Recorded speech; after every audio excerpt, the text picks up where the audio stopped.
বাংলাদেশ হ্যাঁ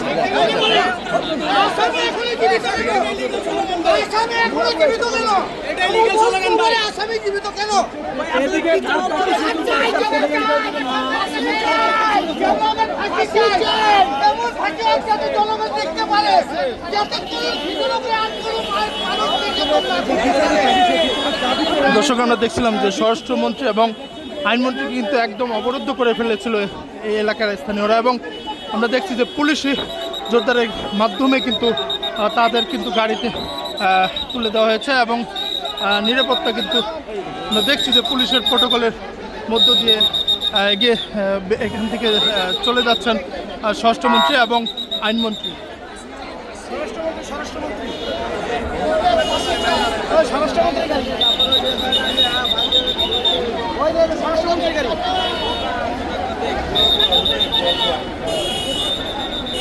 যেমন